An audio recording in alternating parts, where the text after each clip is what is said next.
Ini kelompok 1 sudah jadi semua? Sudah ya? Kelompok 2? Sudah? Oke. Ya, nanti akan kita mulai kelompok 1, presentasi sekitar 15-20 menit. Kemudian nanti dibuka Q&A, tapi nanti menjawabnya setelah kelompok 2 presentasi gitu. Oke, jadi semoga nanti kebanyakan perspektif yang teman-teman dapatkan. Dan nanti akan tetap akan ada materi dari saya mengenai materi hari ini.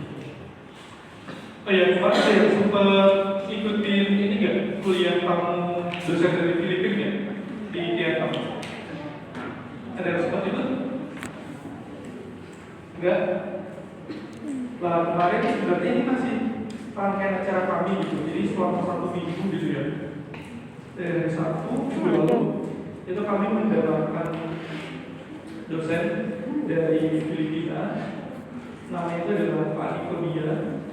Tapi ya karena dengan orang luar kita langsung menyebut by name itu di Nick gitu. Jadi kenapa kita udah pagi ini cukup menarik gitu karena beliau salah satu tokoh yang kepakarannya itu adalah mengenai prison gitu. Prison di atas. Tahu nggak prison artinya apa? Sekarang. Apa? Sekarang. Penjara gitu. Oh, prison. Jadi kayak ya sebenarnya ini menjadi hal yang sangat menarik sekali gitu ya. Karena kita tidak terlalu tahu gitu sebenarnya apa sih yang terjadi di penjara gitu. Teman-teman ada yang pernah masuk penjara? Maksudnya kayak tidak karena dihukum ya, tidak karena dihukum ya, tapi karena misalkan tugas sekolah, masa SMP, masa SMA ada pernah? Saya dulu pernah ketika SMA di kasih tugas PKK kalau tidak salah wawancara dengan warga binaan. Belum pernah ya? Wah, itu menjadi satu experience yang menarik sekali. Kemarin karena kita butuh jumlah yang kecil, jadi kita mengajak itu mahasiswa IUP untuk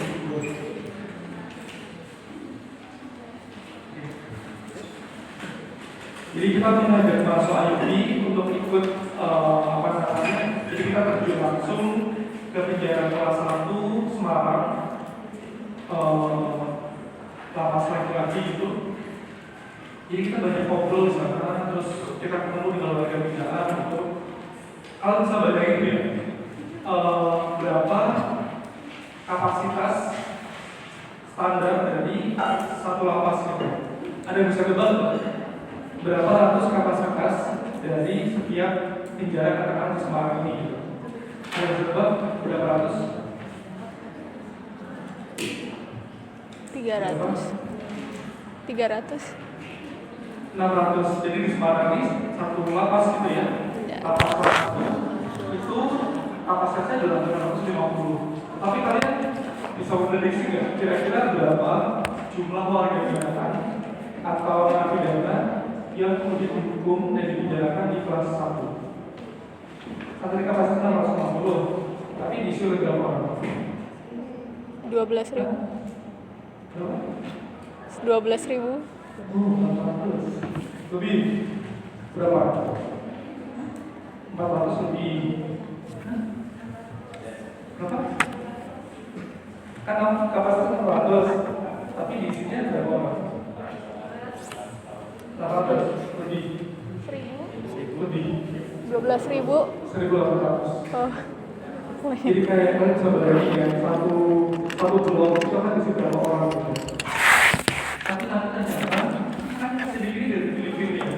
Ternyata Filipina itu lebih parah untuk diuji. Karena kalau di Filipina itu misalkan dalam satu, kita sebenarnya nggak bisa masuk kan ke sel-selnya itu. Karena itu sangat strict sekali itu. Kalau di Indonesia ramai itu ya satu sel, itu satu bangunan, satu blok gitu, satu kamar gitu. Tapi kalau di Filipina itu kayak sekat gitu. Jadi kayak ada sekat yang atas sampai di bawah gitu. Jadi kalau saya nggak bisa bayangin gitu ya, kalau misalkan yang di atas ada something yang dia masuk ke air bocor, pasti kan di bawah kan terasa gitu. Nah ternyata teman-teman itu termasuk apa namanya satu bagian dari administrasi publik yang perlu kita kaji gitu. Kenapa perlu kita kaji? Karena orang-orang yang masuk penjara ini kan ya pasti orang-orang yang bermasalah gitu ya. Tapi sejatinya si petugas lapas itu cerita di Indonesia ini mas ternyata ada seorang yang salah tuh orang yang masuk penjara gitu. Ada orang yang misalkan difitnah atau misalkan dia tahu administrasi, dia sebenarnya tidak tahu administrasi kemudian dijebloskan gitu kan. Kan kita tahu sendiri gitu kan gimana kondisi real di Indonesia. Kemudian sebenarnya di awal itu kita miss gitu ya, oh ternyata di sana tuh ada semacam, jadi kalau teman-teman bayangkan penjara saat ini tuh bukan tempat yang benar-benar kaya, oh ya sudah penuhi, sel saja di penjara kemudian tidak ada aktivitas. Jadi mereka itu tetap akan ada kayak semacam program pelatihan gitu, program pelatihan, availability gitu. Awalnya kita memberikan klaim bahwa oh ini bagus ya programnya itu kan sebagai orang tua gitu. Tapi lain di sini kehebatan seorang kita itu karena itu sudah dia memang itu sendiri, dia sudah keluar masuk penjara dan beberapa negara bahkan banyak negara itu. Dan sebelum menjadi akademisi itu beliau bekerja di UNC, jadi salah satu organisasi PBB yang memang berfokus pada drug gitu ya, obat-obatan terlarang. Dia cerita bahwa ini tentu kita harus jeli banget gitu ya. Kita disuruh untuk melihat tabel gitu ya, tabel semacam pendampingan gitu. Terus kita disuruh menghitung ada berapa jumlah orang yang kemudian diberikan pelatihan di dalam penjara gitu. Terus kita hitung ternyata jumlahnya itu tidak lebih dari 50 orang gitu. Jadi bisa kita bayangkan dari 1.600 katakanlah orang yang berada di dalam satu lapas itu ternyata hanya sekitar 50 orang yang kemudian diberikan semacam pelatihan itu. Jadi ya kita bisa bayangkan bahwa ya, memang tidak ideal ketika akhirnya ada seseorang dia kena kasus tentang narkotika, dia kejahatan yang lain. Dan kalau teman-teman tahu kelas 1 itu kelas yang paling berat atau yang paling ringan? Berat. Paling berat gitu. Jadi kalau teman-teman di Semarang, dia di Semarang bawah, kalau yang high court itu dia penjara wanita gitu. Tapi yang kemarin kayak gitu adalah penjara laki-laki. Jadi di sana tuh ada banyak beragam kejahatan. Tapi yang sering terjadi itu adalah narkotika gitu. Narkotika, kemudian teroris, bahkan banyak yang kemudian dijatuhi hukuman mati gitu. Hukuman mati, hukuman seumur hidup gitu. Bahkan kita nggak bisa ini ya, apa yang sulit untuk bisa mengakses hal itu karena memang datanya itu juga tidak terbuka gitu. Kemudian sini itu juga cerita, kemudian kita disuruh berpikir bahwa misalkan 1.600 kata-kata gitu. Ada berapa jumlah toilet yang tersedia dan idealnya itu jumlahnya berapa ya? Kalau teman-teman membayangkan gitu ya, satu penjara itu full 1.600 orang, kira-kira idealnya ada berapa jumlah toilet? Berapa mereka? 800. Berapa? Misalnya ini 1.600 gitu ya, kira-kira idealnya akan ada berapa jumlah toilet yang bisa mereka akses? Ratusan kayak jumlahnya kan. Tapi ternyata yang benar-benar di Indonesia itu ternyata hanya sekitar puluhan gitu. Jadi kayak ya saya nggak usah bayangkan, semoga kita akan amit gitu ya. Masuk ke sana tuh ya karena penelitian, karena riset atau hal yang lain gitu. Karena jujur teman-teman, kita saja tidak boleh atau tidak diberi akses untuk bisa masuk ke blok-bloknya gitu. Jadi kita tuh hanya di area luar, tapi tetap masuk ke area lapasnya gitu, tapi kita tidak diberikan akses untuk masuk ke blok gitu. Blok itu berarti ya sel-selnya gitu. Kenapa? Karena ya tergantung waktu ya pada saat itu karena warga negara itu lagi disuruh keluar gitu. Jadi ya agak ngeri ketika misalkan kita masuk dan misalkan ada insiden yang tidak diinginkan, kalian diserang atau yang lain gitu kan. Karena ternyata ya ini aspek psikologis juga. Ternyata kami itu juga merasakan hal yang sama. Ketika masuk ke sana, energi kami itu langsung habis itu loh. Karena mata-mata mereka itu langsung memandang kita gitu kan sebagai perempuan gitu.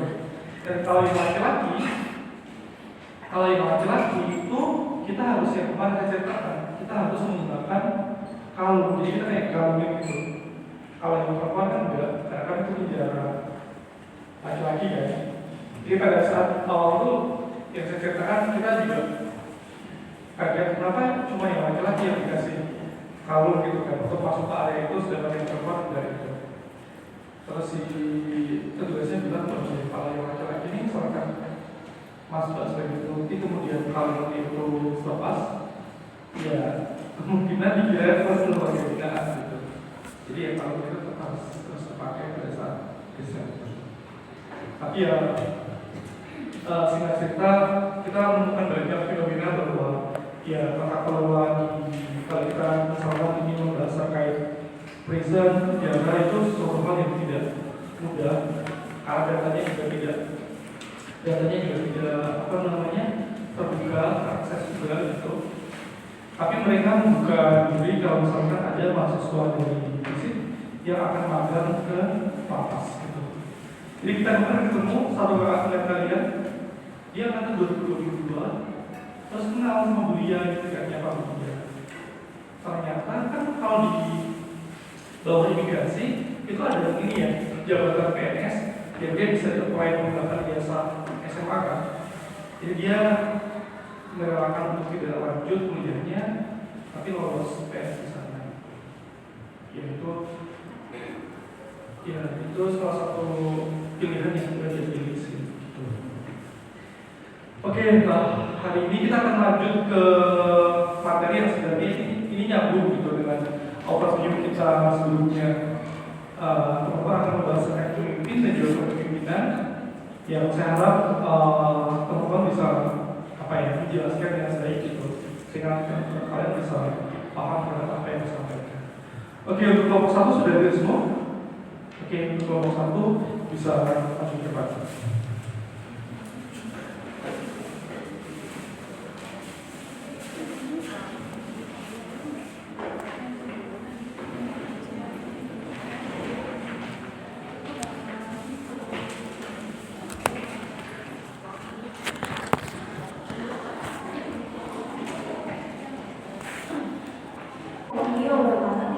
Waalaikumsalam warahmatullahi wabarakatuh. Selamat siang teman-teman sekalian. Perkenalkan, saya Syifa Luciana Fadila dengan ahli 170 dan rekan saya Fadila Sandesi dengan ahli 195. Saya Aulia Alina Fadil dengan ahli 136. Saya Diprina Syafarwa dengan ahli 109. Saya Iqbal Ghazali dengan ahli 199. Saya Zara Aulia Hasan dengan ahli 175. Di sini kami dari kelompok 1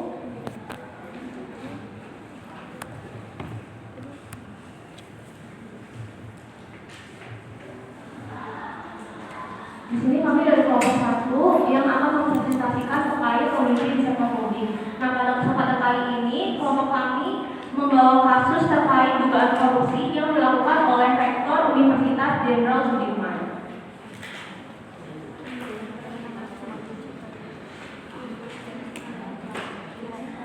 Di sini teman-teman saya juga tentunya udah pada tahu kalau misalnya pemimpin sektor publik ini menjadi salah satu aktor penting dalam mengarahkan dan juga menggerakkan organisasi publik untuk mencapai tujuan yang telah ditetapkan sebelumnya. Nah, di pemimpin sektor publik ini tuh tidak hanya untuk mengambil keputusan, tetapi pemimpin sektor publik ini tuh juga menggerakkan organisasi dalam menghadapi tantangan baik dari internal maupun dari luar organisasi tersebut.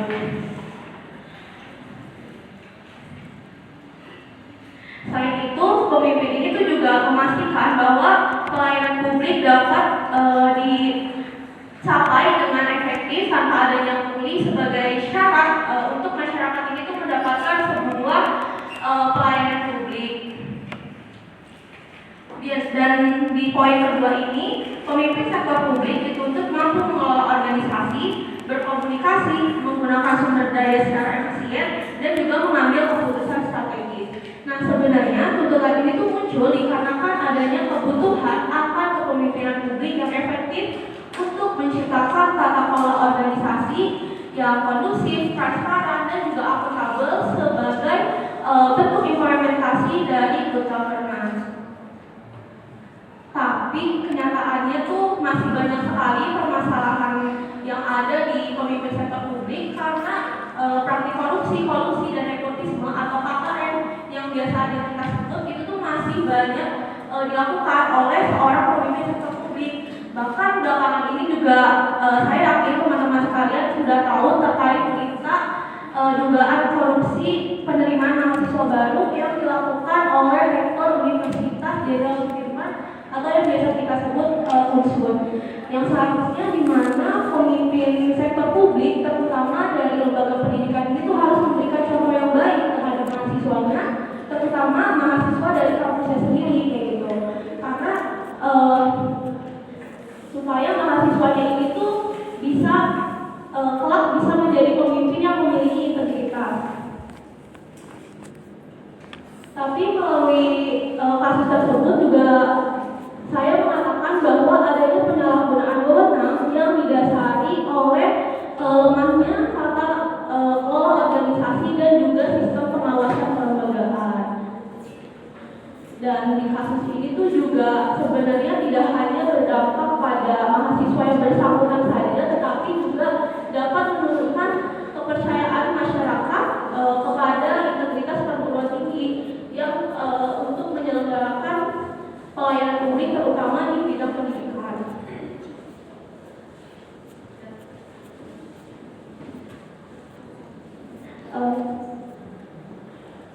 Tapi sebenarnya kepercayaan pada pemimpin publik ini tuh bisa kita lihat melalui dua perspektif. Yang pertama melalui perspektif kepemimpinan dan yang kedua melalui perspektif masyarakat. Nah, kalau melalui perspektif kepemimpinan ini, kepercayaan ini dibangun karena adanya kebijakan atau program yang dibuat oleh pemimpin untuk kebutuhan masyarakat. Nah, kalau misalnya melalui perspektif masyarakat ini, jadi kepercayaan ini muncul karena pemimpin ini sudah berhasil menjalankan sebuah program yang sesuai dengan ekspektasi atau harapan mereka seperti itu. Selanjutnya di sini ada rumusan masalah. Yang pertama itu adanya faktor penyalahgunaan wewenang, yang kedua adanya tugas dan tanggung jawab rektor, yang ketiga terkait permasalahan integritas, dan yang terakhir terkait dampaknya kepercayaan publik. Selanjutnya, setelah pembahasan tentang rumusan masalah itu ada tujuan dari pembahasan itu ada 4. Yang pertama adalah kepemimpinan yang efektif, karena dalam menciptakan pemimpin itu harus memiliki rasa tanggung jawab yang besar dan bisa melaksanakan tugasnya dengan baik. Yang kedua itu mengidentifikasi krisis kepercayaan, karena jika ada suatu masalah tapi dia tidak bisa memberikan kepercayaan kepada masyarakat, maka krisis kepercayaan itu akan muncul. Yang ketiga yaitu melihat pentingnya keterampilan kognitif seorang pemimpin, karena seorang pemimpin itu harus mampu mengambil keputusan dalam memecahkan sebuah permasalahan. Lalu yang keempat itu persepsi publik sebagai salah satu indikator keberhasilan kinerja pemimpin. Jadi kinerja pemimpin itu tidak dilihat dari bagaimana organisasi itu berjalan saja, namun juga dilihat dari bagaimana masyarakat itu mempercayakan kepada seorang pemimpin tersebut. Lalu untuk melihat permasalahan tersebut secara nyata, kita itu mengambil contoh yaitu kasus dugaan korupsi penerimaan mahasiswa baru di Universitas Jenderal Sudirman. Berdasarkan berita itu rektor UNSUD ditangkap pada tanggal 20 Agustus 2026 oleh KPK melalui OTT di lingkungan Universitas Jenderal Sudirman atas dugaan korupsi penerimaan mahasiswa baru khususnya di Jawa Mandiri. Mengapa kita melihat kasus ini? Karena menurut kami kasus ini itu cukup berkaitan dengan pembahasan mengenai kepemimpinan sektor publik, mengingat sektor itu kan memiliki kewenangan yang strategis untuk mengatur tata kelola di perguruan tinggi. Namun jika rektor itu melakukan sebuah kewenangannya dengan penyalahgunaan seperti korupsi ini, itu hal tersebut tidak hanya berkaitan dengan masalah individunya saja, namun juga bisa dilihat dari permasalahan kepemimpinan dan tata kelola organisasi di Universitas Jenderal Sudirman sendiri. Oleh karena itu, kasus ini kemudian kita jadikan sebagai contoh dan kita bisa melihat bagaimana kepemimpinan, kewenangan, integritas, dan kepercayaan publik itu dapat saling berinteraksi. Lalu ada 3 faktor utama penyalahgunaan wewenang yang kami bahas di sini. Yang pertama itu lemahnya fungsi pengawasan internal. Apabila pembagian tugas dan tanggung jawab itu tidak jelas, lalu misal keputusan penting itu tidak diawasi oleh pihak lain, maka dapat terjadinya penyimpangan. Lalu yang kedua itu ada sentralisasi kekuasaan pada jabatan rektor. Rektor itu memiliki kewenangan yang luas. Apabila tidak dibarengi dengan pengawasan yang kuat, maka akan terjadi penyalahgunaan diskresi. Nah, yang ketiga itu faktor kesempatan pada jalur mandiri. Jalur mandiri ini memberikan kesempatan bagi perguruan tinggi untuk menentukan berbagai aspek seleksi. Karena itu transparansi untuk seleksi penerimaan mahasiswa baru ini menjadi sangat penting. Nah, dari ketiga faktor tersebut menunjukkan bahwa penyalahgunaan wewenang itu dapat terjadi karena adanya kekuasaan yang luas, tetapi tidak dibarengi dengan pengawasan yang kuat, lalu adanya juga kesempatan pada seleksi jalur mandiri. Nah, lalu sebenarnya bagaimana sih peran dan tanggung jawab rektor sebagai pemimpin sektor publik yang seharusnya? Yang pertama itu sebagai representasi kelembagaan di mata publik. Rektor itu harus mampu menjaga integritas kelembagaannya. Yang kedua adalah akuntabilitas hukum. Sebagai pemimpin perguruan tinggi, pengelolaan anggaran dan aset publik harus dilakukan secara bertanggung jawab dan sesuai dengan ketentuan hukum. Dan yang ketiga adalah menjadi penjaga integritas proses akademik. Dalam seleksi penerimaan mahasiswa baru, rektor itu harus memastikan proses berjalan dengan lancar, secara transparan, adil, dan sesuai dengan prinsip meritokrasi. Oke, pada bagian ini kita bisa melihat beberapa bentuk permasalahan integritas yang terjadi. Oke, yang pertama itu ada konflik kepentingan dan penyalahgunaan discretionary power atau kewenangan yang dimiliki oleh seorang pemimpin. Sederhananya, seorang pemimpin memang memiliki kewenangan untuk mengambil keputusan, tapi kewenangan itu juga bisa menjadi masalah ketika digunakan bukan untuk kepentingan organisasi atau masyarakat luas, melainkan untuk kepentingan kita di keluarga atau kelompok tertentu. Yang kedua, itu ada manipulasi sistem birokrasi dan tindakan keorganisasian. Struktur, aturan, dan hierarki sebenarnya dibuat untuk membuat organisasi itu berjalan dengan tertib. Tapi jika disalahgunakan, sistem tersebut justru dapat digunakan untuk menutupi atau menyampaikan suatu penyimpangan yang terjadi di dalamnya. Kemudian yang ketiga itu ada konsepnya keteladanan pemimpin atau tone at the top. Maksudnya perilaku seorang pemimpin yang seharusnya itu jadi contoh, menjadi teladan bagi bawahannya, itu dapat mempengaruhi. Kalau pemimpin yang menunjukkan perilaku yang tidak jujur, tidak berintegritas, hal tersebut bisa dianggap sebagai sesuatu yang wajar oleh anggota organisasi.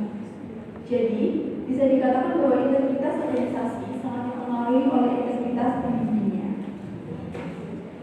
Lalu kalau permasalahan integritas seperti ini terjadi, tentu dampaknya tidak hanya dirasakan oleh internal organisasi tersebut. Dampaknya yang lebih luas adalah terhadap kepercayaan masyarakat. Dampak pertama adalah munculnya apati sosial. Ketika masyarakat merasa bahwa suatu proses, misalnya proses seleksi atau pengambilan keputusan sudah tidak bisa dilakukan secara adil, masyarakat bisa merasa bahwa partisipasi mereka tidak ada gunanya. Akibatnya, masyarakat jadi semakin tidak percaya terpercaya dan memilih untuk tidak terlibat di dalamnya. Kemudian juga terjadi krisis legitimasi institusi akademik. Karena terjadi penyalahgunaan kewenangan, masyarakat tidak hanya kehilangan kepercayaan kepada individu yang melakukan kesalahan, tetapi juga kehilangan kepercayaan terhadap institusi secara keseluruhan. Misalnya, kalau masyarakat menganggap suatu universitas tidak lagi menjalankan prosesnya secara objektif, maka reputasi dan kredibilitas atau nilai suatu universitas tersebut juga ikut berdampak dan menjadi pandangan yang buruk bagi masyarakat. Lalu dampak berikutnya adalah protes mahasiswa. Ketika mahasiswa merasa bahwa pihak yang memiliki kewenangan tidak dapat dipercaya, mereka bisa menyampaikan kritik atau tuntutan untuk adanya persidangan dalam tata kelola tersebut. Jadi, dari sini kita bisa melihat bahwa masalah integritas yang dilakukan oleh suatu pihak bisa memberikan dampak yang jauh lebih besar terhadap kepercayaan publik dan reputasi institusi tersebut. Selanjutnya, bisa kita simpulkan secara singkat, yaitu dalam penyalahgunaan kewenangan sesuai rekomendasi faktor individu dan kelemahan tata kelola seperti yang dijelaskan tadi, bahwa risiko itu muncul karena adanya faktor individu dan kelemahan tata kelola oleh rektor universitas tersebut. Selanjutnya, hal itu didukung karena kurangnya pengawasan internal dan sentralisasi kewenangan dan celah seleksi dalam mandiri yang meningkatkan risiko penyimpangan. Yang ketiga, ada pemimpin publik itu harus menjadi role model yang berintegritas, transparan, akuntabel, objektif, dan mengutamakan kepentingan publik. Dan yang terakhir, dapat disimpulkan bahwa kualitas kepemimpinan memiliki hubungan yang erat dengan kepercayaan publik terhadap suatu institusi. Selanjutnya, saran dari kasus ini yang pertama, memperkuat fungsi dan independensi pada satuan pengawas internal atau SPI, serta melakukan pengawasan rutin terhadap pada proses penerimaan mahasiswa, terutama pada jalur mandiri. Yang kedua adalah membatasi konsentrasi kewenangan dengan melibatkan pihak lain. Yang ketiga, meningkatkan transparansi kuota, kriteria seleksi, dan biaya penerimaan. Yang terakhir, membangun keteladanan pimpinan yang berorientasi pada kepentingan masyarakat. Di sini kita membuka 6 pertanyaan. Adakah yang ingin bertanya? Langsung nanti. Bilang sekarang apa nanti? Bilang sekarang.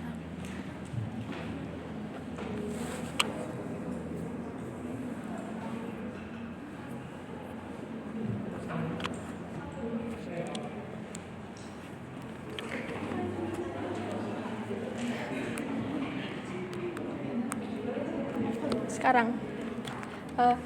Terima kasih presentasinya kelompok 1. Di sini sudah dijelaskan bahwa perilaku seorang pemimpin itu memang memengaruhi banyak hal, terutama dalam organisasinya. Nah, saya mau bertanya, apabila dalam suatu organisasi memiliki seorang pemimpin yang menerapkan sebuah kebijakan yang berhasil mengentaskan kemiskinan hingga 0%, namun akibat satu kasus yang menghancurkan reputasinya dan mengakibatkan hilangnya kepercayaan massa, dalam situasi ini bagaimana kepercayaan publik dapat digunakan sebagai indikator keberhasilan pekerjaan?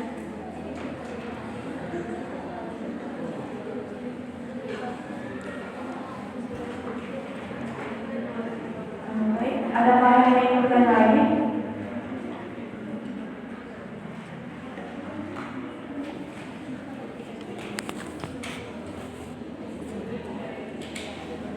Cukup sekian dari kelompok kami. Mohon maaf apabila terdapat kesalahan. Saya kira terima kasih. Assalamualaikum warahmatullahi wabarakatuh.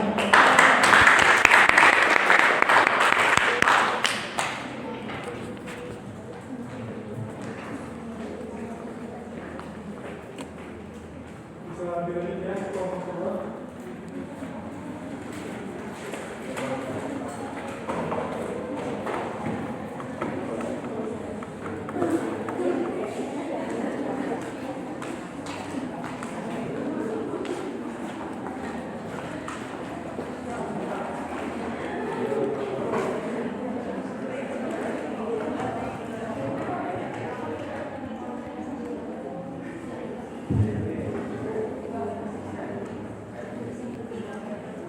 Assalamualaikum warahmatullahi wabarakatuh. Waalaikumsalam warahmatullahi wabarakatuh. Kami dari kelompok 2 akan presentasikan mengenai kepemimpinan Seni Juanda dalam perspektif kepemimpinan sektor publik. Sebelumnya, perkenalkan nama saya Anita Novel dari Intrah K156. Pertama, nama saya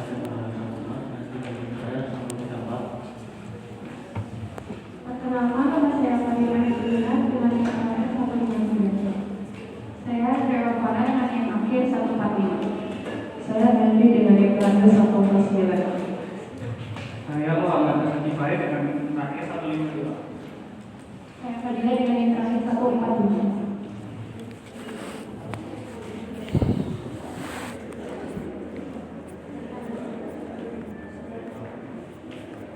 Latar belakang pada pembahasan kali ini yaitu kepemimpinan sektor publik memiliki peran penting dalam mengarahkan sumber daya, mengkoordinasikan aparatur, mengambil keputusan dan mencapai tujuan dalam mengutamakan kepentingan masyarakat. Pemimpin publik dituntut mampu memberikan pelayanan dan kebijakan yang adil, efektif, transparan, serta responsif terhadap kebutuhan masyarakat. Tantangan seperti digitalisasi, tuntutan akuntabilitas dan berbagai persoalan sosial membuat pemimpin tidak cukup hanya mengandalkan kewenangan formal, tetapi juga membutuhkan integritas, komunikasi yang efektif, inovasi dan kolaborasi.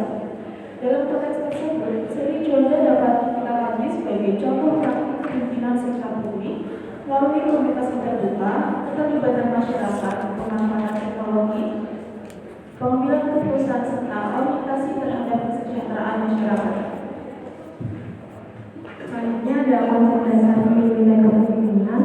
Pentingnya pemimpin dan hakikat kepemimpinan. Pemimpin bertugas memengaruhi dan menggerakkan anggota agar organisasi tetap terarah serta terhindar dari kekacauan. Setiap aksi 2022. Hakikat kepemimpinan merupakan ilmu dan seni mempengaruhi serta memperoleh pengikut secara sukarela, bukan sekedar pemberian perintah. Hasil QIAI 2021 dan PIS 2021. 4 unsur utama. Yang pertama ada pemimpin sebagai pengarah dan pengambilan keputusan. Pemimpin bertindak sebagai nakoda. Peran utamanya adalah memberikan arahan, menentukan arah kebijakan, serta mengambil keputusan strategis bagi kelompok atau organisasi. Yang kedua ada pengikut, pendukung tercapainya tujuan. Kepemimpinan tidak akan terjadi tanpa adanya pengikut. Yang ketiga ada tujuan, target bersama organisasi. Tujuan adalah motif bersama. Unsur ini menjadi alasan mengapa pemimpin dan pengikut berinteraksi. Sekaligus menjadi fokus utama yang menentukan seluruh usaha dan sumber daya. Yang keempat ada interaksi, komunikasi, motivasi dan kerjasama. Kepemimpinan terutama jalur keuangan. Unsur interaksi melalui komunikasi yang efektif, memberikan motivasi, dan kerjasama menjadi jembatan yang menghubungkan pemimpin dan pengikut agar dapat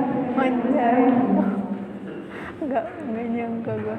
Oh my god. selanjutnya ada kepemimpinan sektor publik. Apa itu kepemimpinan sektor publik? Yaitu proses mempengaruhi, mengarahkan, dan menggerakkan aparatur untuk memberikan pelayanan kepada masyarakat secara efektif.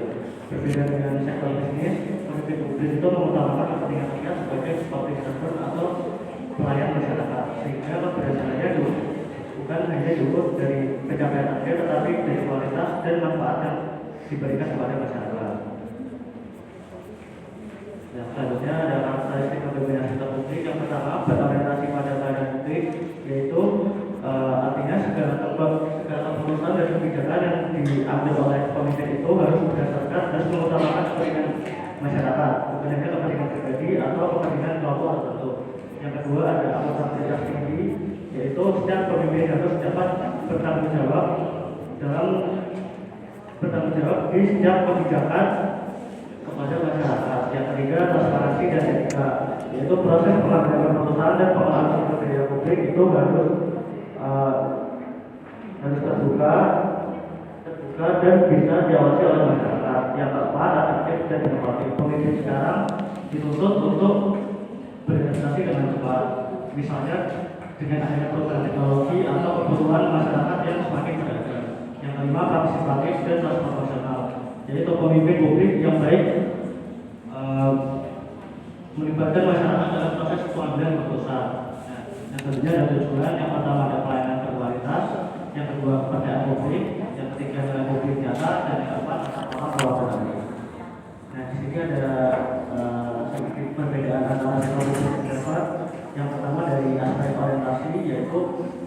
Sektor publik itu pelayan dan kesejahteraan masyarakat, sedangkan private itu keuntungan. Dari aspek regulasi, sektor publik itu lebih terikat aturan atau regulasi, sedangkan private lebih fleksibel. Yang terakhir dari aspek aturan keberhasilan, kalau publik itu keberhasilan dimulai dari kepuasan, kepercayaan, dan partisipasi masyarakat, sedangkan sektor private dari efisiensi dan produktivitas. Selanjutnya ada teori dan gaya kepemimpinan. Ibu Syarif Jordan sendiri memiliki 3 perspektif kepemimpinan, yaitu kepemimpinan transformasional, situasional, dan etis. Yang pertama itu ada transformasional. Kepemimpinan Syarif Jordan dapat dilihat dari upayanya yang mendorong perubahan dan meningkatkan kualitas pemerintahan. Hal ini dilakukan melalui pembangunan visi, inovasi, digitalisasi, serta penguatan birokrasi dan pelayanan publik. Lalu yang kedua itu ada kepemimpinan situasional. Itu menekankan kemampuan pemimpin dalam menyesuaikan kebijakan dengan kondisi dan kebutuhan masyarakat. Hal ini penting diterapkan di Maluku Utara karena memiliki kondisi geografis dan karakteristik masyarakat yang beragam. Lalu yang terakhir itu ada etis, yaitu menekankan pentingnya integritas, kejujuran, transparansi, keadilan, tanggung jawab, dan akuntabilitas. Dalam pemerintahan daerah, nilai-nilai tersebut sangat penting karena pemimpin memiliki kewenangan dalam mengelola anggaran, sumber daya, dan kebijakan publik. Kepemimpinan Shirley dan juga diarahkan pada terciptanya pemerintahan yang bersih, transparan, dan bertanggung jawab sesuai prinsip good governance. Kesimpulannya, ketiga perspektif tersebut saling melengkapi.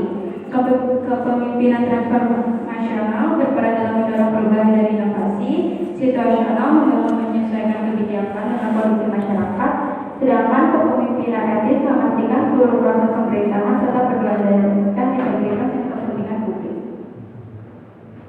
Oke, selanjutnya ada tokoh kepemimpinan sektor publik. Ibu Shirley Jordan sendiri merupakan gubernur Maluku Utara periode 2025 sampai 2030. Nah, tantangan yang dihadapi oleh beliau itu tentunya bervariasi dan juga seragam gender. Kondisi Maluku Utara saat ini sebagai wilayah terbaik menuntut pelayanan yang adaptif dan juga komunikatif, sehingga prioritas kebutuhan dasar ini yaitu tentang pendidikan, kesehatan, ekonomi, dan juga tata kelola pemerintahan. Bu Shirley Jordan juga memiliki kewenangan untuk mengarahkan pemerintahan, mengkoordinasikan perangkat daerah, dan juga menjalankan pembangunan dan kebijakan di Maluku Utara. Kemudian apa aja sih tindakan kepemimpinan yang dilakukan oleh beliau? Yang pertama yaitu membangun komunikasi yang inklusif. Jadi Ibu Shirley ini berusaha untuk komunikasi dengan berbagai kelompok masyarakat dan memberikan ruang bagi masyarakat untuk menyampaikan aspirasi. Bahkan kalau teman-teman tahu juga ada beliau sudah ada webnya untuk pengaduan terkait ada fasilitas sekolah atau mungkin jalan yang rusak di daerah Maluku Utara. Selanjutnya ada terlibat langsung dengan masyarakat. Jadi Bu Shirley juga terjun langsung melakukan kunjungan dan interaksi langsung untuk mengetahui kondisi serta kebutuhan masyarakat secara nyata. Dan juga dia memanfaatkan media digital, kan Bu Shirley sering sekali update kegiatannya melalui media sosial, terutama TikTok ataupun Instagram. Jadi juga ini juga menyambung ke transparansi ya teman-teman. Selanjutnya ada mendorong kebijakan responsif. Jadi kepemimpinannya diarahkan terhadap kebutuhan masyarakat yang sudah disebutkan tadi, ada pendidikan, kesehatan, ekonomi, dan juga tata kelola pemerintahan. Yang terakhir yaitu transparansi dan juga partisipasi. Ini tadi saya juga menekankan pentingnya keterbukaan partisipasi masyarakat. Ini juga merangkap ke yang media digital tadi, karena dengan begitu beliau bisa transparansi ke bukan hanya daerah Maluku Utara aja, tetapi juga ke seluruh Indonesia.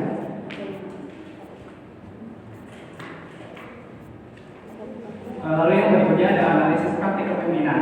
Yang pertama ada pengambilan keputusan.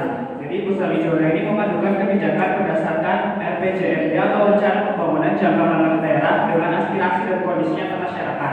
Jadi kepemimpinan ini tuh pembangunan itu tidak harus semata-mata dari pemerintah, tapi juga dari kebutuhan dari masyarakat sekitar. Yang kedua ada penanganan masalah. Itu menggunakan pendekatan preventif, memperbaiki prosedur dan memperkuat pengawasan internal. Artinya masalah tidak hanya diselesaikan ketika masalah ini terjadi, tetapi bisa dicegah dengan memperbaiki prosedur dan penguatan pengawasan internal. Lalu yang ketiga ada komunikasi terbuka, dialogis, dan komunikasi kepada ASN maupun masyarakat. Hal ini penting terhadap pemimpin sektor publik karena pemimpin di sektor publik itu harus mendengarkan aspirasi yang dibutuhkan oleh masyarakat sekitar. Lalu inovasi, mendorong digitalisasi untuk mempercepat dan mempermudah pelayanan publik. Jadi di Maluku Utara sendiri ini juga sudah mulai menggunakan teknologi digital seperti antriannya biar tidak terlalu padat gitu, langsung dengan mempermudah pelayanan publik. Lalu yang terakhir ada ASN dan masyarakat, menetapkan profesionalisme ASN serta melibatkan masyarakat melalui konsultasi dan pengaduan publik. Jadi masyarakat tidak hanya menjadi penerima pelayanan, tetapi juga diberikan ruang untuk menyampaikan aspirasi. Lalu kelebihan yang pertama, memiliki visi pembangunan yang jelas. Yang kedua, berorientasi pada peningkatan kualitas pelayanan publik, inovatif, responsif, dan kolaboratif terhadap kebutuhan masyarakat. Kekurangannya ada resistensi terhadap perubahan dalam birokrasi, keterbatasan anggaran dari infrastruktur antar wilayah, dan keberlanjutan program dan kesenjangan antara kebijakan dengan implementasi.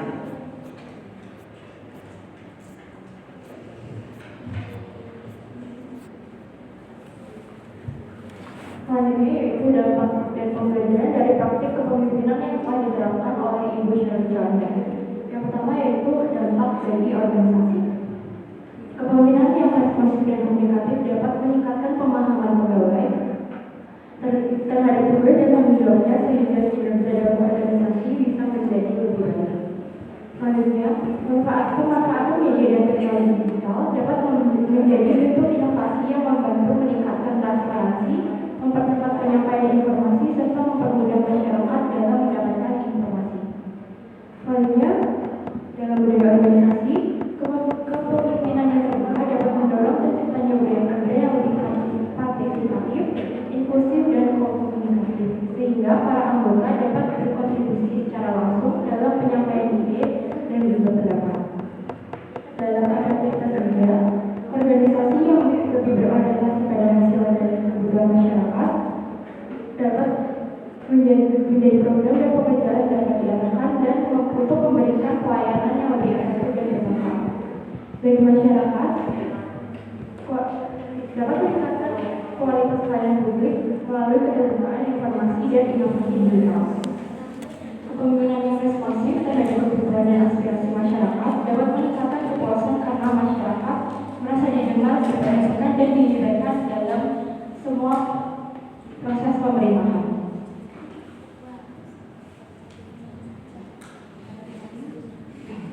Yang terakhir, ya dapat kita simpulkan, kepemimpinan sektor publik berfokus pada kepentingan masyarakat melalui pelayanan yang transparan, responsif, dan berkualitas. Dalam kepemimpinan Shirley Juanda, strategi melalui komunikasi yang terbuka, partisipasi masyarakat, digitalisasi, serta penguatan tata kelola pemerintahan. Pendekatan ini dapat meningkatkan kinerja, inovasi, kualitas pelayanan, dan kepercayaan publik, meskipun masih terdapat tantangan seperti resistensi birokrasi, keterbatasan sumber daya, dan koordinasi antar instansi. Untuk saran, pemerintah daerah perlu meningkatkan kompetensi aparatur melalui pelatihan dan literasi digital, memperkuat integritas serta transparansi, mengembangkan digitalisasi pelayanan, dan meningkatkan partisipasi masyarakat. Selain itu, regulasi, koordinasi antar instansi, dan kapasitas aparatur perlu diperkuat agar reformasi birokrasi dan pelayanan publik berjalan secara efektif dan berkelanjutan.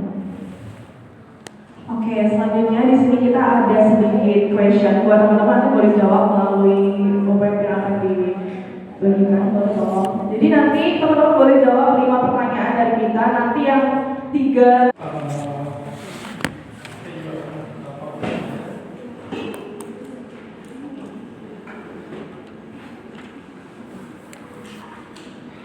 Oke, tadi apresiasi sekali untuk kelompok 1 dan juga kelompok 2 yang tidak hanya memberikan konteks secara teori, tapi juga ada konteks empiris yang sudah disampaikan. Nah, ini menjadi contoh gitu untuk kelompok-kelompok berikutnya yang presentasi tidak hanya teori, tapi juga konteksnya apa yang diambil atau disampaikan gitu ya. Saya jadi teringat pernah pada saat itu ikut satu webinar terkait corruption gitu. Bahkan korupsi itu disebut sebagai extraordinary crime gitu. Jadi kejahatan luar biasa. Kalau teman-teman buka satu website, yang sebenarnya website itu sudah versi global gitu ya. Di dunia namanya adalah CPI, Corruption Perspective Index gitu. Jadi skornya tuh 0 sampai 100, 100 tuh berarti ya negara yang sangat bersih gitu ya. Jadi kayak akan dinilai gitu ya transparansi sebuah negara, akuntabilitas sebuah negara menggunakan angka CPI gitu. Kalau misalnya bayangin ya, berapa nilai CPI yang dimiliki oleh Indonesia terakhir kali ini 2025 gitu. Dari angka 1 sampai 100 nilai kita berapa? Berapa coba? 1 sampai 100 kan? 3. 3? Enggak, kita ada seperti itu sini. 3-nya benar, 37 gitu. Oh. Jadi 37. Jadi kalau Malaysia sekitar 57, kalau Singapura itu sudah 80 sampai 90. Jadi bayangin ya, kalau misalkan teman-teman kuis gitu, kayak tadi kuisnya tuh total apa namanya? Total poinnya tuh 0 sampai 100 gitu. 100 itu nilai tertinggi gitu. Tapi nilainya teman-teman jadi 37 gitu. Kira-kira hal yang patut dibanggakan nggak? Tidak kan? Berarti kan masih banyak PR-PR yang harus diperbaiki gitu. Apalagi kalau teman-teman ikutin setelah salah satu lembaga independen KPK adanya undang-undang nomor 19 tahun 2019, ada yang ngikutin nggak? Ada yang tahu? Nah, nanti bisa cek ya. Jadi salah satu perubahannya, kalau dulu gitu ya, KPK itu bisa langsung mensidak gitu, langsung apa namanya memproses gitu ketika memang ada terjadi dugaan korupsi gitu kan. Tapi sekarang dengan adanya undang-undang tersebut, akhirnya posisi KPK itu tidak lagi menjadi lembaga independen gitu. Jadi ada beberapa bagian di KPK yang akhirnya itu menjadi apa ya, PNS itu. Dan dia independen, PNS mau tidak mau ya harus apa namanya terikat ketika tidak independen lagi gitu.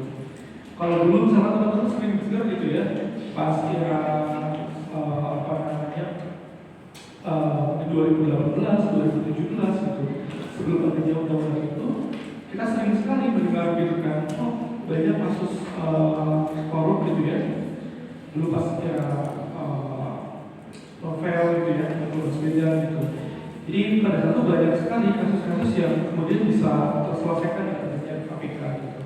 Tapi dengan independensi itu ya mau tidak mau independensi dari KPK itu kemudian dilemahkan gitu.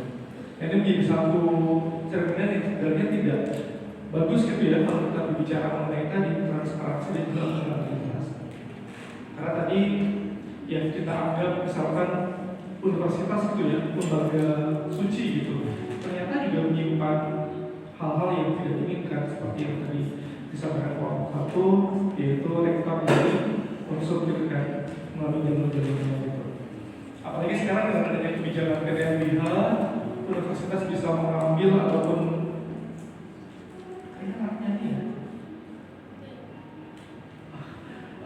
apa namanya, dengan kebijakan PTNBH, universitas bisa membuka jalur mandirinya tuh kalau dulu hanya satu step gitu kan. Kalau sekarang berapa gelombang? Di zaman teman-teman berapa gelombang jalur mandiri gitu Pak? 2. Oke. Ya itu ya. Jadi semakin banyak jalur-jalur yang dibuka gitu. Oke teman-teman, di materi hari ini saya kemudian akan memberikan overview mengenai sebenarnya apa makna dari pemimpin dan juga kepemimpinan. Tadi sudah banyak dieksplor oleh kelompok 1 dan 2 bahwasanya pemimpin di sektor publik ini ternyata memiliki kekompleksitasan yang tidak yang tidak segampang gitu ya ketika kita bayangkan di sektor private gitu. Karena tadi bahwasanya tantangannya semakin besar, kemudian tuntutan dari masyarakat juga semakin berkembang. Bahkan kalau tadi nanti akan dijawab oleh kelompok 2 gitu ya, salah satu tokoh figur yang memang disorot gitu ya karena kepemimpinannya yang satu adalah Shelley gitu. Karena seperti kita sudah sangat lama gitu ya tidak memiliki sosok publik yang istilahnya itu bisa menjadi panutan gitu. Kayaknya kita akan sangat familiar dengan kasus-kasus korup, kasus-kasus apa ya hal-hal yang itu bersifat disrupsi itu dibandingkan hal-hal yang tadi sifatnya dengan achievement atau prestasi. Nah, di materi ini saya mencoba untuk menggunakan dua perspektif literatur yang sebenarnya literatur itu open access untuk teman-teman download, terutama ketika teman-teman menggunakan email dari Undip itu. Jadi dua artikel ini saya download menggunakan platform Emerald Insight. Jadi yang pertama itu dia lebih membahas mengenai kepemimpinan saat ini yang sebenarnya dibutuhkan itu model yang seperti apa gitu. Walaupun kemarin kita sudah banyak diskusi, tidak ada satu model yang itu bisa cocok di semua kondisi gitu ya. Jadi tergantung konteks dan juga tergantung kondisinya seperti apa. Nah, teman-teman bisa lihat yang pertama ini tulisan dari Aisyah et al. Dia menulis mengenai self-leadership for sustainable future. Jadi kita bisa membayangkan di era saat ini memang tidak jauh gitu ya, masalah-masalahnya itu masalah-masalah yang berkaitan dengan degradasi lingkungan. Kalian setuju juga saat ini apa saja isu yang sekarang terjadi di Indonesia yang sedang ramai nih, yang berhubungan dengan lingkungan apa ya? Karhutla. Terus ya perluasan lahan untuk sawit, terus Tambang. ya terus yang terjadi di NTT ada apa? Gempa, bumi, gitu kan? Nah, ketika kita melihat bahwa ternyata masih banyak gitu ya masalah-masalah yang dampaknya itu sangat masif ketika itu tidak teratasi dengan baik gitu. Bahkan kalau teman-teman lihat mengenai karhutla itu seperti permasalahan tahunan gitu ya, yang setiap tahun selalu terjadi, tapi tidak ada semacam usaha preventif yang perlu dilakukan gitu. Yang selalu dilakukan itu kayak reaktif gitu kan. Reaktif ya ketika ada disaster baru dia dilakukan penanganan gitu. Berbeda dengan misalnya yang sudah saya ceritakan minggu lalu gitu. Atau ketika suatu negara maju dia memang memiliki mapping yang jelas. Misal kayak ketika kita bicara dengan Jepang gitu ya. Jepang sadar dan Jepang tahu bahwa negaranya memiliki potensi gempa bumi, ya maka dia kemudian menyusun solusi yang sangat komprehensif gitu kan, dari pendidikan, dari upaya-upaya preventif tadi gitu. Nah ini ternyata tidak atau belum gitu ya dilakukan di Indonesia gitu. Bahkan kalau karhutla gitu ya, teman-teman juga pasti sudah banyak mendengarkannya. Efeknya itu kan tidak hanya ya berdampak ke masyarakat Indonesia gitu kan, tapi ternyata juga sampai ke Malaysia, sampai ke Brunei, bahkan sampai ke negara-negara lain. Dan itu juga memberikan dampak bagi ekonomi Indonesia juga. Nah di sini tuh disampaikan bahwasanya tulisan Aisyah ini sebenarnya ini menggambarkan tadi yang disampaikan oleh Bapak Kedua mengenai Bu Shirley gitu. Kalau teman-teman lihat era pemimpin saat ini yang diperlukan adalah era pemimpin yang dia mau turun gitu ke lapangan. Turun ke lapangan itu ya bukan berarti harus menusukkan terus setiap hari itu enggak gitu. Tapi yang dimaksud di sini itu adalah dia yang tahu konteks di lapangan sebenarnya apa sih yang diperlukan gitu, apa sih yang kemudian dibutuhkan oleh masyarakat yang kemudian government dengan segala resources dengan sumber daya itu bisa menjawab masalah itu gitu. Misalkan ketika kita lihat dari seorang Merauke mas, hari itu masih banyak sekolah-sekolah yang aksesnya tuh sulit gitu kan. Jadi kalau kita lihat di Jawa mungkin relatif lebih bagus gitu kan. Tapi bayangkan kalau kita kemudian diberikan kesempatan untuk Indonesia bagian timur gitu, ke Maluku, kemudian ke Papua, Nusa Tenggara gitu. Akses mereka sesimpel untuk ke sekolah sudah menjadi PR bagi mereka gitu kan. Nah itu yang sebenarnya harus dijawab oleh pemimpin sektor publik. Nah di sini secara leadership itu tadi gitu, bagaimana pemimpin itu bisa menjadi pelayan gitu. Jadi pelayan dalam arti kayak ketika ada permasalahan ya dia mau terjun ke lapangan, mau lihat kondisi seperti apa, sehingga solusi-solusi yang solusi yang memang buat oleh pemimpin sektor publik ya bisa dijawab masalahnya ada di mana. Nah ini pencetus teorinya namanya Directive Relief, teman-teman bisa cek gitu. Jadi kalau tadi ada semacam transformasional, kepemimpinan yang apa namanya membangun gitu, ada satu konsep baru namanya Glastonbury leadership. Kemudian ada mapping contemporary leadership teori for leadership development. Jadi ini ditulis oleh Brendan Taylor tahun 2026. Dia berusaha untuk memberikan semacam pemetaan gitu. Pemetaan kira-kira yang dimaksud dengan pemimpin sektor publik itu seperti apa, dan kira-kira kita bisa mengklasifikasikan tipe-tipe ataupun apa ya yang macam topologi gitu dari pemimpin sektor publik. Nah ini satu kursus saya juga menarik. Oke, ini sebenarnya tujuan pembelajaran saya, teman-teman bisa cek di RPS kalian masing-masing. Nah, di sini saya ingin memberikan penjelasan mengenai sebenarnya apa yang dimaksud dengan pemimpin dan juga kepemimpinan.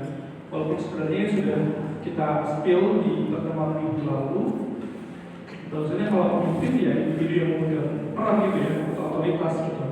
Kalau tadi case di Maluku Barat, nanti kita bisa mention bahwa gubernurnya adalah Bu Shirley selaku leader gitu. Jadi dia melekat pada orang, fokusnya adalah siapa yang memimpin daerah itu, dan pengembangannya diarahkan pada peningkatan human capital individu gitu. Jadi kalau kita lihat misalkan kemarin gitu di kelas AP1 atau P2 mereka mengangkat satu tokoh yaitu PSBY gitu. Di sini ada yang pernah ke museumnya PSBY enggak? Tahu nggak museumnya PSBY di mana? Ada yang tahu? Ayo, coba di Google museum PSBY di mana?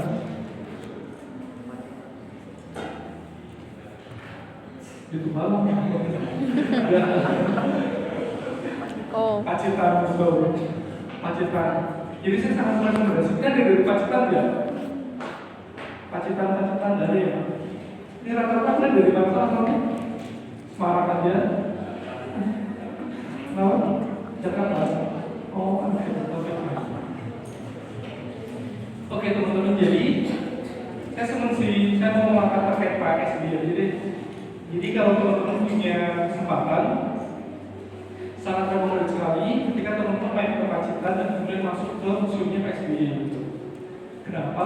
Teman-teman ada yang tahu nggak salah satu hobi PSBY itu ngapain? Lukis. Jadi di museumnya itu memang banyak lukisan-lukisan karya PSBY gitu. Tapi ternyata nggak sampai di situ, banyak kayak semacam apa ya, tulisan-tulisan makna-makna yang dia sampaikan. Salah satunya itu ada satu tulisan yang saya ingat sekali. Dia itu menulis bahwa biarlah seni itu tetap menjadi seni, jangan sampai seni itu dicampurkan dengan politik gitu.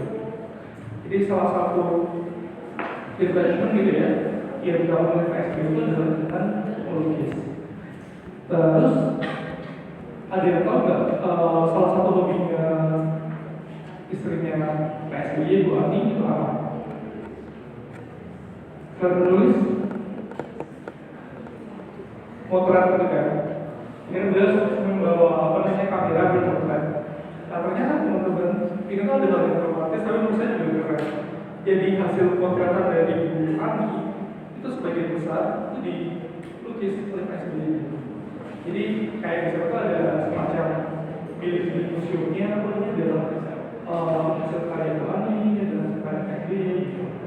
Tapi lebih dari itu, saya lihat sebenarnya tuh kita dapat banyak knowledge, terutama di sana di dimension terkait kalau teman-teman tahu gitu ya, BPJS ataupun sekarang teman-teman bisa menggunakan JKN gitu.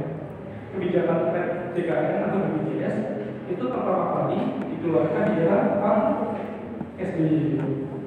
Jadi kita bisa membayangkan gitu, walaupun saat ini itu memang masih banyak gitu ya problem-problem yang kita rasakan terkait BPJS gitu. Tapi ternyata di era PSBY itu kemudian dikenalkan bahwa ada semacam asuransi yang kemudian bisa dirasakan oleh masyarakat dalam bentuk BPJS. Ini teman-teman di sini rata-rata menggunakan BPJS semua nggak? Ada yang enggak? Ada yang nggak punya asuransi?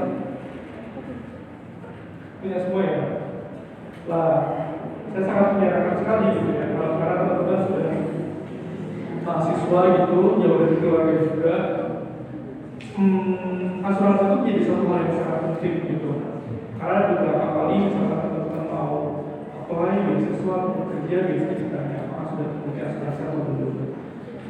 Tapi lebih dari itu, di situ juga disampaikan bahwa ternyata peran dari Pak SBY dan ini terutama di di bidang kesehatan gitu ya.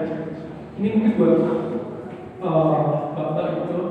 Jadi Tuhan itu adalah pencetus inovasi, ruang adaptasi atau ruang menyusui bagi ibu yang melahirkan gitu.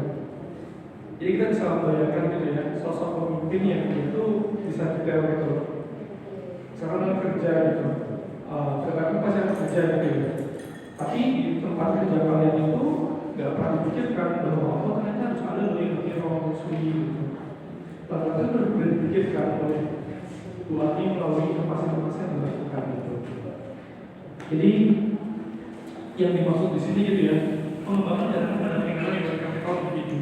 Ternyata di situ saya membaca bahwa ternyata SBY ini kenapa sih dia bisa menjadi tokoh yang istilahnya itu bisa inovatif dan kemudian transformatif gitu ya. Ternyata selain beliau backgroundnya di militer, beliau itu juga belajar semacam tata kelola pemerintahan gitu. Jadi semacam administrasi publik. Itu yang kemudian kita bisa katakan bahwa ya sebenarnya untuk menjadi pemimpin itu tidak ya melulu soal ego gitu, tapi dia juga harus punya kapasitas bahwa he deserve to be a leader gitu. Mungkin teman-teman juga, saya nggak tahu ya ikutin apa kan itu. Anak-anak dari beliau, jadi kan kalau di museumnya itu digambarkan gitu. Salah satunya itu Mas Agus gitu, Mas Agus Harimurti. Itu kalian tahu nggak dia lulusan mana? Aku Mila. Ada tahu dia lulusan sekolah mana? Itu lulusan Harvard, dedicated school gitu. Itu salah satu sekolah yang terbaik di dunia gitu. Jadi kadang ya teman-teman ya, kadang tuh kita tuh punya banyak knowledge gitu, punya banyak ilmu, misalkan sudah kita juga punya banyak figur, tapi kita mungkin nggak tahu gitu, atau belum tahu gitu. Jadi kalau misalkan teman-teman longgar gitu ya, terus butuh salah satu wisata yang edukatif, misalkan bersama dengan keluarga atau dengan teman gitu, itu sangat rekomendasi karena diceritakan selama 2 periode masa kepemimpinan dari beliau itu dia sudah apa saja. Itu teman-teman. Kemudian di sini pemimpin tadi melakukan ada individunya gitu ya. Tapi kalau kita berbicara kepemimpinan, dia adalah melekat pada prosesnya gitu. Jadi bagaimana proses dia mempengaruhi gitu.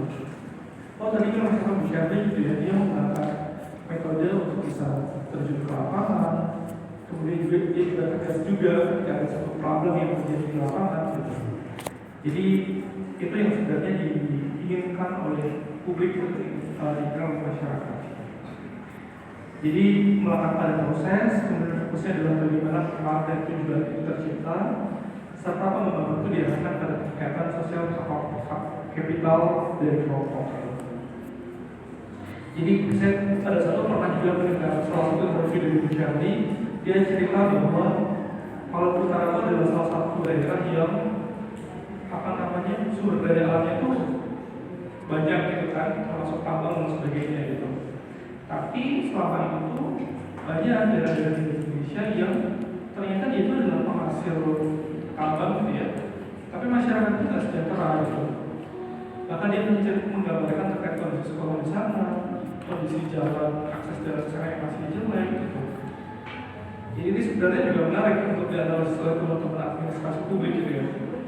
Bagaimana bisa daerah yang dia menghasil tambang, mining, sampai ke Papua gitu ya, menghasil emas, tapi ternyata daerah itu tidak sejahtera gitu.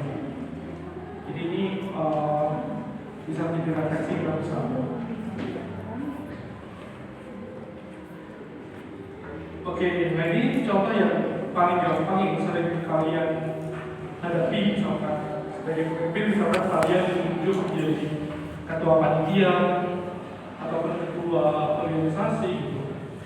Ternyata ini juga penting gitu ya, karena kan ke depan pasti teman-teman butuh yang namanya portofolio gitu. Entah ketua organisasi, ketua panitia suatu event gitu. Berarti ya jabatan itu lekat pada diri kalian gitu. Tapi sebagai unsur kepemimpinan tadi, dan lebih mengarah ke bagaimana teman-teman kemudian menggerakkan organisasi atau meeting menuju tujuan yang telah ditetapkan. Tapi ini bahan kuncinya seperti ini juga mengulang dari apa yang di-mention oleh saya di lalu gitu. Jadi di sini di-mention bahwasanya seseorang bisa menjadi pemimpin, punya jabatan, akan tapi belum tentu dia menjalankan unsur-unsur ataupun karakteristik dari kepemimpinan itu. Ini tadi gitu ya, yang di-mention di kelompok 1 gitu. Mungkin kita bisa katakan bahwa rektor Universitas X tadi itu dia adalah seorang pemimpin gitu. Tapi ternyata dia tidak menjalankan aspeknya di unsur kepemimpinan gitu. Kalau tadi melakukan korup ataupun tindakan-tindakan yang tadi merugikan nama baik institusi, kemudian merugikan nama baik dari mahasiswa juga gitu kan.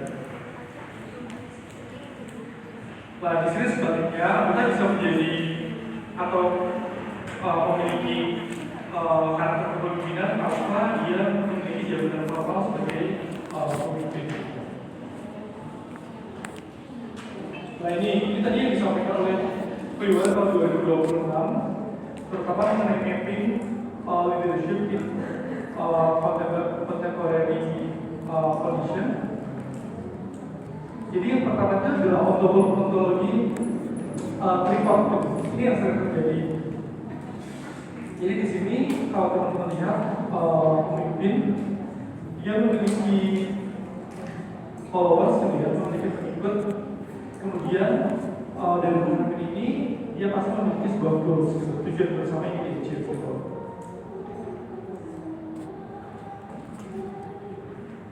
Jadi ini tipe yang istilahnya common gitu ya, sering terjadi. Oh ada pemimpin, kemudian dia memiliki pengikut ataupun staff, bisa masyarakat gitu, dimana mereka memiliki tujuan bersama. Oke, ini contoh penerapannya, misalkan manajer project gitu ya, atau ketua departemen, ketua prodi gitu. Tentunya dia memiliki tujuan atau goals yang ingin dicapai gitu dengan cara mengarahkan seluruh staff atau seluruh guru gitu ya. Kemudian kalau manajer project juga sama, dia memiliki tim, tapi timnya tadi kita lihat sebagai pengikut, di mana keduanya mereka memiliki goals atau tujuan yang ingin dicapai. Nah ini yang sering terjadi kalau kita berbicara di konteks tertentu. Tapi ternyata ada yang lebih menarik, yaitu ontologi relasional itu. Jadi kalau teman-teman lihat di layar, di sini hubungan antara pemimpin dan juga pengikut itu dalam satu konteks yang sama itu, dalam satu layar yang sama. Sebenarnya sangat beruntung sekali ketika ke depan teman-teman misalkan kerja gitu ya, atau magang, dan teman-teman mendapatkan sosok pemimpin yang sangat relasional. Jadi pemimpin relasional ini biasanya dia akan menempatkan bawahan itu as a partner gitu. Jadi kayak ya partner kerja gitu kan. Ada mentoring yang kemudian dilakukan. Karena seringkali kalau kita berbicara di sektor publik jatuhnya itu top down gitu. Jadi ya kamu adalah juniorku dan kalau harus patuh karena kita adalah senior gitu. Lah yang sering terjadi di relational ini malah kebanyakan di sektor bisnis gitu ya atau private gitu. Biasanya mereka lebih egaliter gitu. Tapi kalau di sektor publik apalagi tadi dapat yang prosesnya sangat top down, ya kita harus siap-siap untuk apa yang istilahnya yang sangat hierarkis. Nah di sini fokusnya adalah penguatan komunikasi, kepercayaan, kolaborasi, gitu, dan penguatan yang dari hubungan mereka. Nah, contohnya ini tadi yang saya mention gitu ya. Oh, ada mentor dan juga pegawai baru. Di mana pegawai baru ini berusaha untuk diberikan semacam knowledge, diberikan semacam pelatihan gitu. Jadi di sini ada semacam komunikasi dibangun secara berkala.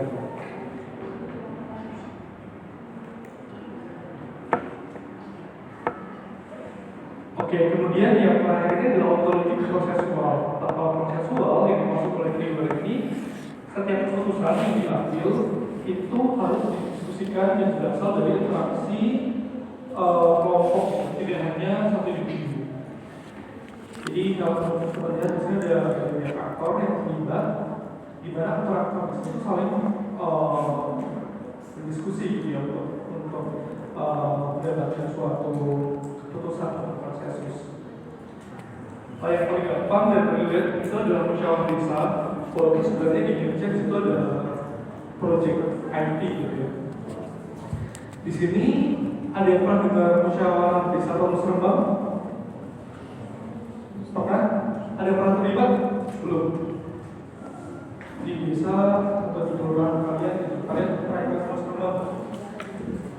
Belum. Nah, jadi di sini ya bisa kita bayangkan misalkan ini satu desa gitu ya, dia ingin memutuskan adanya pembangunan jembatan dan saya gitu. Ya maka aktor terlibat untuk diundang, kemudian diberikan semacam ruang untuk bisa menyampaikan aspirasi mereka gitu. Dan sebenarnya ini sudah pernah saya sampaikan di kelas. Kalau levelnya itu adalah provinsi atau nasional, kita kenal dengan konsep kolaboratif governance. Sudah pernah mendapatkan mata kuliah ini? Belum ya? Jadi nanti ke depan kalau teman-teman mengambil kebijakan publik itu akan ada sesi itu. Yang sebenarnya itu bisa dikatakan apa ya, tulisan-tulisan yang berdasarkan collaborative governance itu laris gitu ya untuk misalnya dipublikasikan gitu. Kenapa saya bilang laris? Karena sometimes kita mengira bahwa keterlibatan para aktor itu ya dalam sebuah tadi misalkan proses tadi itu mungkin juga di awal mereka saling berkolaborasi gitu, atau saling berdiskusi, atau saling memberikan suara atau masukan gitu. Tapi seperti yang sudah saya sampaikan sebelumnya, ketika ada satu atau dua aktor yang saling berkomunikasi, ya maka kolaborasi tidak akan tercapai. Adapun kalau misalkan tercapai, ya maka hasilnya itu tidak akan bisa optimal. Misalkan ketika ada pembangunan gitu ya, kemudian misalkan di situ swasta yang paling berkomunikasi, dan itu di area pemerintahan yang korup gitu, maka ya knowledge dari proyek itu ya pasti akan swasta gitu. Dan kita bisa bayangkan bahwa ketika swasta yang seperti yang apa ya jadi leader dari suatu kolaborasi itu, ya pasti akhirnya ke profit gitu, profit oriented yang sebenarnya tidak kita harapkan gitu. Karena kalau sampai profit oriented berarti ya kita akan menciptakan kelas-kelas sosial gitu kan. Masyarakat yang bisa mengakses ya masyarakat yang punya penghasilan tinggi gitu kan, tidak seluruh masyarakat bisa mengakses. Makanya tadi di-mention bahwa pembangunan sektor publik ini dia harus memperhatikan public value gitu, nilai publik. Jadi keadilan, transparansi. Kan yang dari adil itu kan tidak harus sama gitu kan. Misalkan mereka yang penghasilannya rendah itu ya mungkin memang dalam kelas tadi misalnya kelas BPJS dia yang membayarnya juga sesuai dengan preminya gitu kan. Tapi mereka yang penghasilannya tinggi ya harus membayar premi dan harganya mungkin. Oke, ya ini tadi yang di-mention gitu ya, kalau kita berbicara mengenai salah satu tipe kepemimpinan yang memang relate dalam kondisi kita hari ini adalah kepemimpinan pelajar atau self-leadership, di mana mereka memiliki beberapa karakteristik. Tadi misalnya berorientasi pelayan gitu. Ini sebenarnya sangat mencerminkan karena tadi yang sampaikan oleh kelompok kedua gitu. Apa sih sebenarnya yang diminta oleh masyarakat, kemudian masyarakat itu sebenarnya punya masalah, punya problem apa gitu. Jadi harapannya di sini pemimpin bisa kerja untuk menyelesaikan masalah yang ada. Kemudian yang kedua adalah memberdayakan karyawan. Kalau di sini bisa memberdayakan masyarakat gitu ya. Di sektor publik gitu ya. Kalau misalkan teman-teman nantinya bekerja, entah itu di pemerintah daerah, di kementerian gitu, nanti itu kalian bisa apa namanya memilih itu, bukan memilih sebenarnya. Ada dua opsi untuk meningkatkan kapasitas gitu. Jadi misalkan nih teman-teman S1 gitu ya, kerja di Bumda atau kementerian, pastinya teman-teman butuh untuk pendidikan lanjut kan, entah S2 atau S3 gitu. Nah ini dimaksud dengan upgrading skill gitu. Tapi di sektor publik yang tadi sangat dirangkai sudah sangat kaku gitu, kita harus melewati satu fase, yaitu ada izin belajar atau tugas belajar gitu. Jadi mungkin kalau orang tua kalian di PNS itu sudah familiar gitu ya. Kalau izin belajar ya kita tetap kerja, tapi bisa sekolah. Tapi kalau tugas belajar itu sekolahnya kerjanya non aktif, tapi dia bisa full sekolah. Kira-kira teman-teman mending pilih yang mana? Izin apa tugas? Kalau dikasih opsi, tugas kan. Nah tapi gak semua instansi pemerintah itu akan melepas kalian dengan tugas belajar gitu. Jadi ada juga yang mungkin kalian boleh sekolah, tapi hanya kita berikan izin belajar. Jadi izin belajar itu akan sangat makruh karena kalian tidak lepas pekerjaan kalian, tapi tetap sekolah. Itu nanti depend on pemimpin yang kalian dapatkan. Oke, kemudian untuk lebih jauh ini yang nyambung gitu ya dengan isu kita hari ini. Saya rasa juga tidak banyak gitu ya pemimpin yang dia fokusnya adalah ke keberlanjutan informasi. Lalu kemudian mendorong perilaku mengambil tugas korporat.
Tapi sesuai sama yang di ini tujuan sama komponen.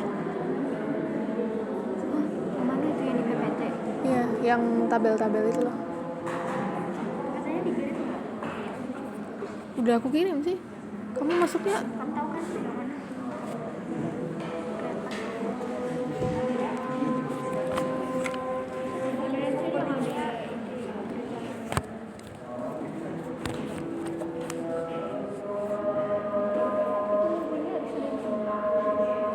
jujur nggak tahu.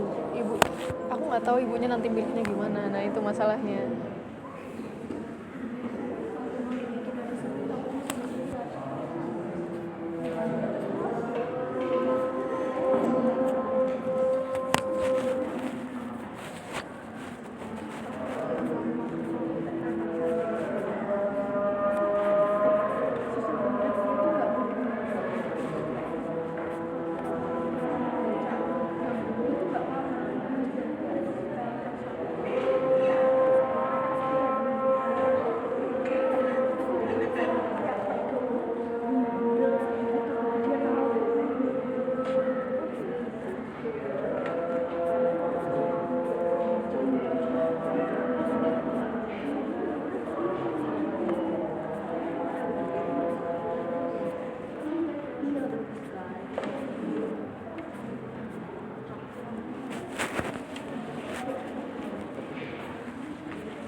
Oke, teman-teman, kita lanjut.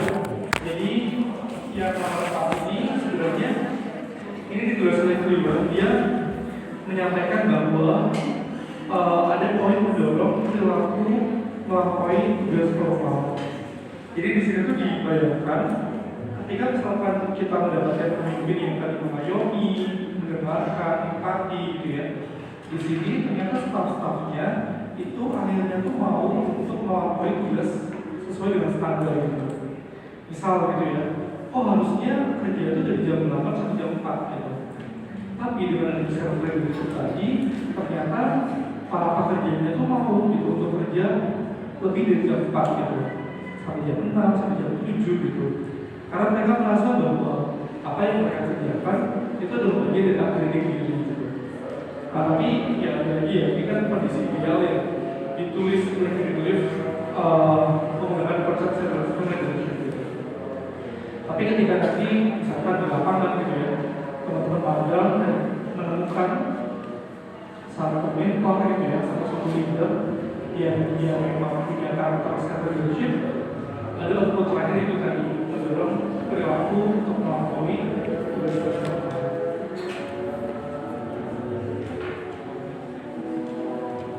Oke, nah ini slide terakhir gitu ya. Mengapa memahami kepemimpinan itu penting? Tadi saya mention bahwa keberhasilan inisiatif suatu organisasi termasuk isu-isu keberlanjutan itu sangat tergantung pada pemimpin gitu.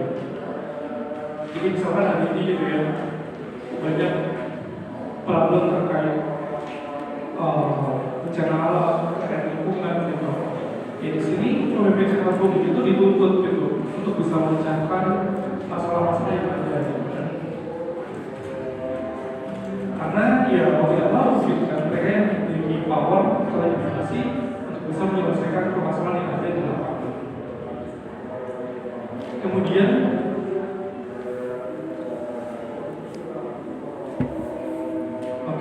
sumber kepemimpinan yang berbeda ada 3 topologi gitu ya. Dia akan menciptakan dimensi ataupun cara berpikir yang berbeda gitu, tergantung dengan praktiknya seperti apa. Kemudian tadi dimention bahwa dalam teori kepemimpinan itu ada praktik-praktik pengembangan skill yang bisa dilakukan.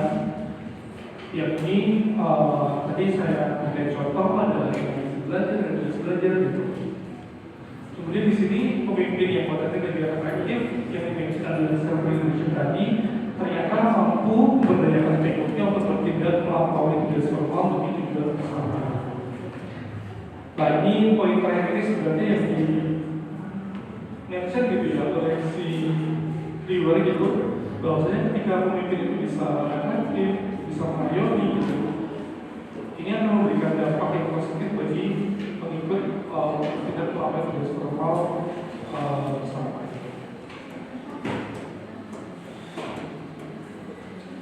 Oke, kita masuk ke referensi ya. Jadi ini beberapa referensi yang teman-teman bisa pakai.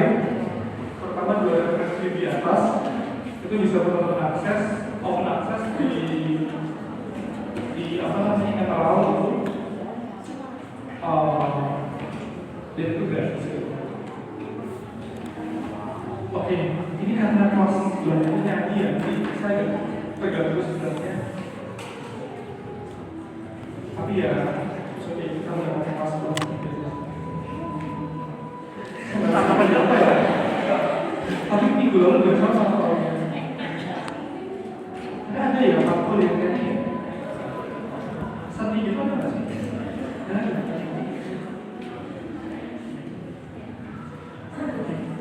Oke, untuk kelompok dulu sudah dijawabkan. Oke, untuk kelompok dulu bisa dijawab ya di tempat ini langsung.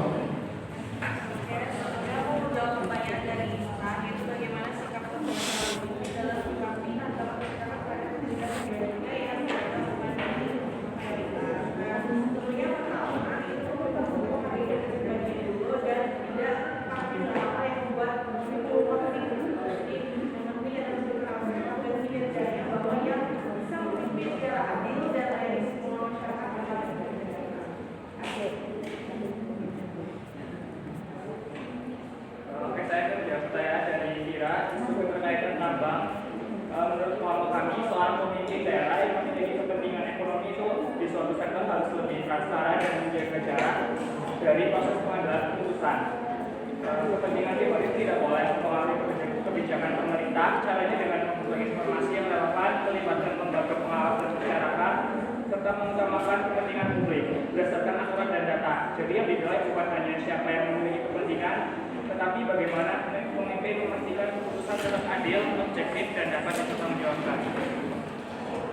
Menjawab pertanyaan Pak Leo tadi, menurut kita tidak jadi kebijakan politik menjadi contoh bagi daerah lain, tetapi tidak bisa diterapkan atau disamaratakan di seluruh Indonesia karena setiap daerah memiliki kondisi dan permasalahan yang berbeda.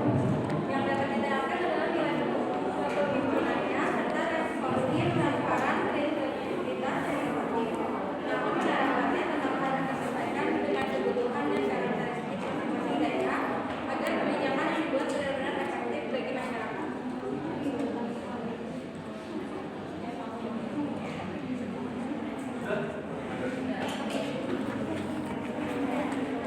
Oke, ada feedback dari yang bertanya? Sudah cukup ya? Oke teman-teman, karena sudah cukup, jadi untuk minggu depan kita akan lanjutkan presentasi. Topiknya nanti akan saya sudah share di grup kelas itu. Tapi akan tidak akan jauh, jadi MPS sudah teman-teman dapatkan. Di kelompok 3 dan 4, siapa aja? Oke, di kelompok 4, kelompok 3. Kita kelompok baik. Oke, nanti silahkan dulu untuk apa namanya topiknya. Tapi mungkin beruntung ya teman-teman, karena ini kan hari Jumat gitu kan. Boleh kita coba perhatikan. Jadi minggu depan itu hari Senin sampai hari Kamis, sebenarnya saya Pak Sandia, kami ada proyek penelitian kelompok timur gitu. Tapi semoga hari Jumat itu sudah selesai sehingga bisa kelas. Tapi nanti saya sampaikan ke Mas sama Bu Ida kan. siapa namanya Mas? Vija ya? Mas Vija gitu kan, terkait kelasnya gitu. Tapi mungkin ini ada nggak yang kelasnya Bu Ida, Pak San gitu di hari Senin sampai hari Kamis? Nggak dapat kalian? Itu kan ada project dan program starting di sana gitu. Jadi kalian ingin tahu gitu ya. Ya sebenarnya buat kalian gitu, misalkan nih hari itu lagi fokus MBG gitu kan, kita ingin lihat bahwa mengapa misalkan dengan anggaran yang sebesar itu angka starting di Indonesia itu masih tinggi gitu, terutama di Lombok gitu. Karena kita melihat di Lombok Timur itu dia masyarakatnya sangat padat, tapi tadi gitu permasalahan kompleks terkait kesehatan itu masih menjadi satu permasalahan yang Oke, jadi nanti saya akan menyampaikan ke Mas Vijay ya terkait kelas di minggu depan. Tapi semoga tidak berperan bisa mendepan. Oke, teman-teman sudah absen semua? Sudah ya? Oke, kalau sudah absen, kita akan akhiri untuk kelas hari ini.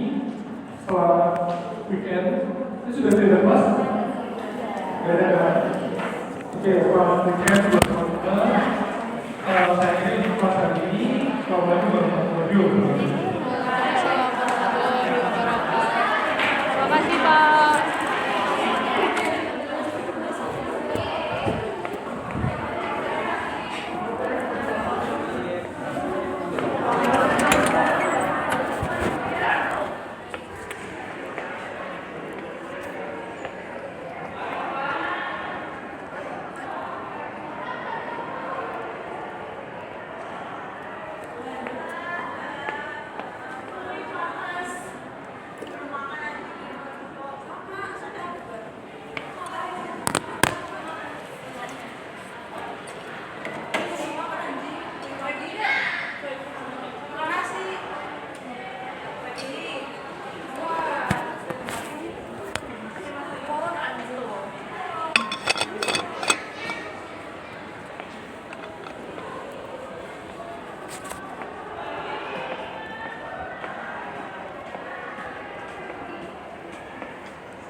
Oh,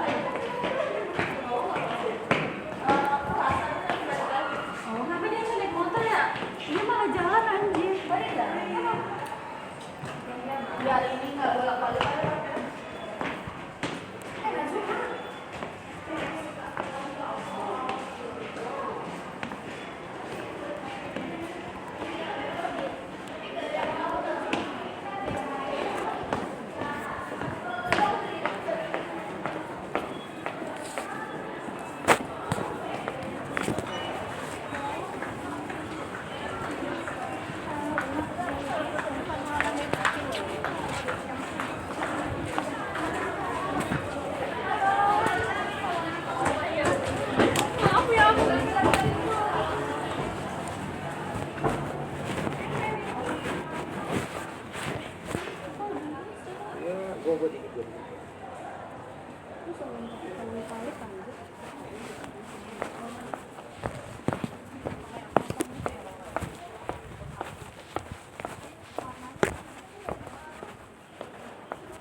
pikir kakaknya salah satunya itu mau kamar mandi atau apa, makanya tak coba tak izinin aja deh.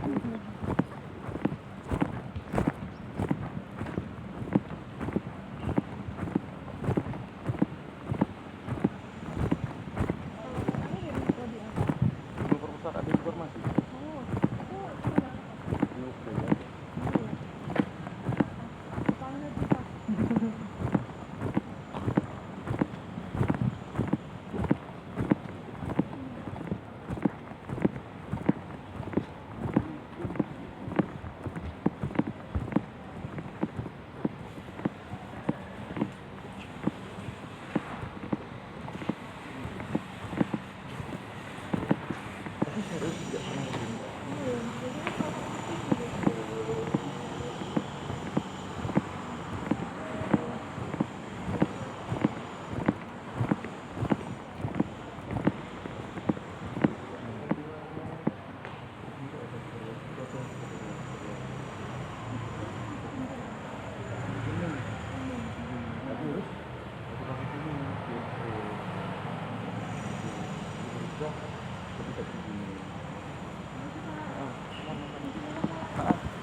Aktifasi dulu berusaha untuk